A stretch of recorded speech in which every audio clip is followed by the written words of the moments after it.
नमस्कार दोस्तों, आज हम बात करेंगे भारतीय सेना, नौसेना और वायुसेना के सबसे बड़े ज्वाइंट वॉर गेम त्रिशूल की, जो 30 अक्टूबर से 10 नवंबर तक पाकिस्तान सीमा के पास राजस्थान और गुजरात में होने जा रहा है।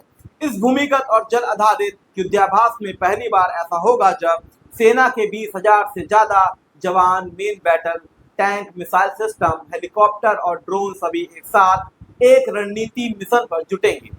वायुसेना की रफ्तार को आप महसूस कर सकते हैं जब राफेल और सुखोई 30 MKI जैसे फाइटर जेट्स राजस्थान व गुजरात के आसमान में गर्जना करेंगे। साथ में होंगे आधुनिक एयरबोर्न वार्निंग सिस्टम भी और मिड एयर रिफ्यूलिंग एयरक्राफ्ट भी, जिनसे एयरफोर्स की स्ट्राइक पावर क्रांतिकारी स्तर पर पहुंच जाने वाली है।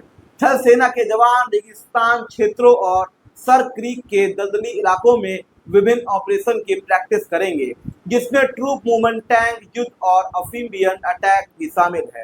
भारतीय नौसेना की फ्रिगेट्स और डिस्ट्रॉयर्स और अन्य पोत सौराष्ट्र तट के पास गश्त बढ़ा देंगे, जिससे भारतीय जल सीमा की सुरक्षा और भी मजबूत की जाएगी। इस एक्सरसाइज से सिर्फ भारत की सौन शक्ति का दुनिया को संदेश नहीं जाएगा, बल्कि पाकिस्तान बॉर्डर की हरकतों पर शक्ति और जवाबदेही का भी संदेश जाएगा।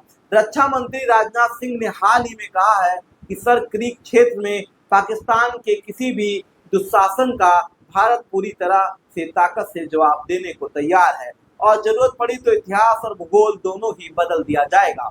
विशेष बात यह है कि इस अभ्यास में भारत की टेक्नोलॉजिकल आत्मनिर्भरता, इलेक्ट्रॉनिक वारफेयर, साइबर क्षमता और निगरानी मैकेनिज्म का भी ट्रायल होगा। साथ ही इस वॉर गेम में आधुनिक स्वदेशी हथियार प्रणालियों पूरी तरह से टेस्ट की जाएंगी, ताकि भविष्य में भारत सबसे आधुनिक और आत्मनिर्भर और मजबूत बने।